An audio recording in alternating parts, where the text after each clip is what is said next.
গতকাল পূবালী ব্যাংকে গিয়েছিলাম 25 লক্ষ টাকা জমা দিতে। আমার হাতে 25 লক্ষ টাকা দেখে ম্যানেজার বারবার আমার দিকে তাকাচ্ছিল। আমি বুঝতে পেরেছিলাম ম্যানেজার আমাকে কিছু বলতে চাই। যাই হোক, একটু পরে উনি বলেই বসলেন, আপু যদি মাইন্ড না করেন তাহলে একটা কথা বলতে চাই। আমি বললাম কোনো প্রবলেম নেই, আপনি বলেন কি বলতে চান। উনি বললেন, এই টাকাগুলো কি আপনার নাকি ফ্যামিলি থেকে দিয়েছে? আমি বললাম এগুলো আমার নিজের ইনকাম করা টাকা, কেউ আমাকে দেয়নি।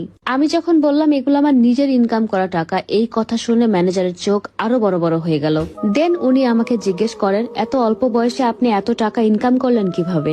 আমি আবার খুব সাদা মনের মেয়ে, লুকানো ছুপানো আমার একদমই পছন্দ না। আমি ডিরেক্ট বলে দিলাম টাকাগুলো আমি বাজি খেলে ইনকাম করেছি। আমার কথা শুনে ম্যানেজার আমাকে বলে, আপনি কি আমার সাথে ইয়ার্কি করেন? আমি বললাম, ভাই শোনেন, আমার ইয়ার্কি করার কোনো টাইম নেই, আপনি কাজ করেন, আমার ক্লায়েন্ট বসে আছে।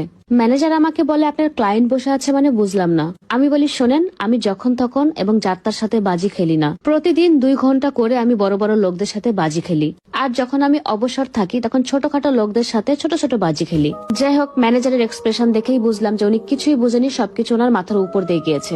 একটু পরে উনি আমাকে আবার কোশ্চেন করেন, এই টাকা ইনকাম করতে আপনার কত টাইম লেগেছে? আমি বললাম তেমন বেশি না, মাত্র 2 বছর।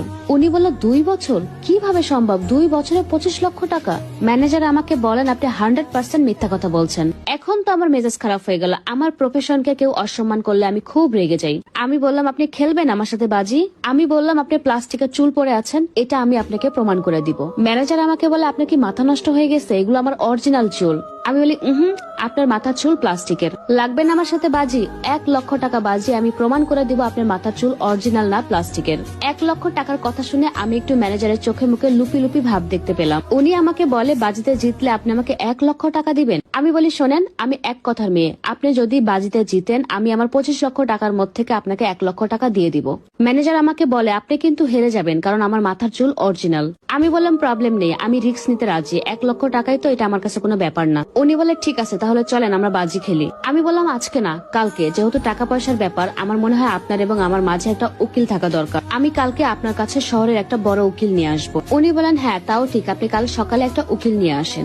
যাই হোক, ম্যানেজারের সাথে বাজি ফিক্সড করে আমি ব্যাংকের কাজ কমপ্লিট করে বেরিয়ে পড়ি। পরের দিন সকালে ম্যানেজারের কাছে আমি একটা উকিল নিয়ে হাজির। বলেন, আপা চলে এসেছেন? ম্যানেজারকে দেখেই বোঝা যাচ্ছে সারা রাত উনি ঘুমায়নি, কোন রকম কষ্ট ছাড়া 1 লক্ষ টাকা ইনকাম করবে বলে কথা। আমি বললাম, জি ভাইয়া, আমি চলে এসেছি, আপনি কি প্রস্তুত? তাহলে চলেন আমরা গেম শুরু করে দিই, কারণ আমার হাতে টাইম খুবই শর্ট, আমার অন্য জায়গায় কাজ আছে। উনি বললেন, শুরু করেন না, আমি রেডি তো।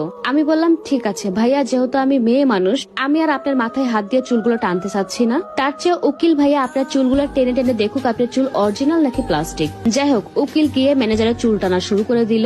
এমন জোরে জোরে চুল টানা শুরু করেছে, ম্যানেজার কোনোভাবেই সহ্য করতে পারছিল না। বেশ কিছুক্ষণ চুল টানার পরে উকিল গিয়ে দেওয়ালের সাথে মাথা ঠুকরাচ্ছে। উকিলের এই কর্মকাণ্ড দেখে ম্যানেজার আমাকে জিজ্ঞেস করে, আপা উকিল সাহেব এমন করছে কেন? উনি দেওয়ালের সাথে এভাবে মাথা ঠুকরাচ্ছে কেন?